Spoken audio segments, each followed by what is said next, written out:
الفرق بين الممكن والمستحيل هو قرارك انت اللي بتختار تكون شخص عاجز او شخص قوي سوي يعني. مساء الفل على كل الناس اللي بتشوفنا دلوقتي على قناة الصحة والجمال، ومعاكم حلقة جديدة من برنامج الحياة ألوان. انت عارف ان المقدمة اللي احنا قلناها دي مش مقدمة انا جايباها من كتاب؟ طب عارف ان المقدمة دي جواك بس محتاج اللي يطلعها؟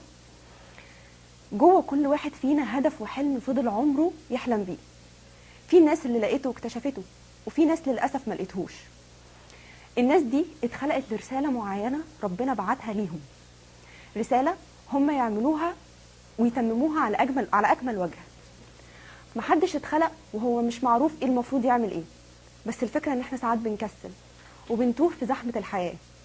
المفروض علينا ان احنا نخصص وقت من حياتنا نعرف احنا جينا هنا ليه وعلشان نعمل ايه، وازاي الحاجة اللي احنا جينا عشانها دي هنعملها بالطريقة اللي المفروض ترضينا وترضي اللي حوالينا.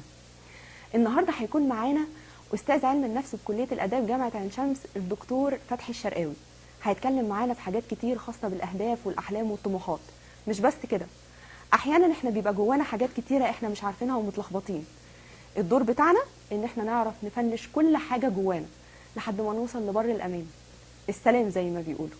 دلوقتي هنخرج فاصل ونرجع مع ضيف البرنامج، استنونا.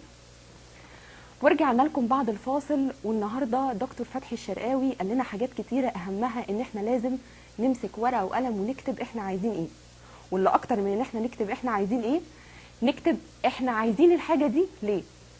جوه كل واحد فينا حاجه المفروض ان هو يعملها، وعشان يعملها لازم يلاقي السبب ليها. ما تعملش حاجه من غير سبب، دايما خلي رسالتك ليها هدف ومضمون. استنوني في حلقه جديده الاسبوع الجاي. سلام مؤقت.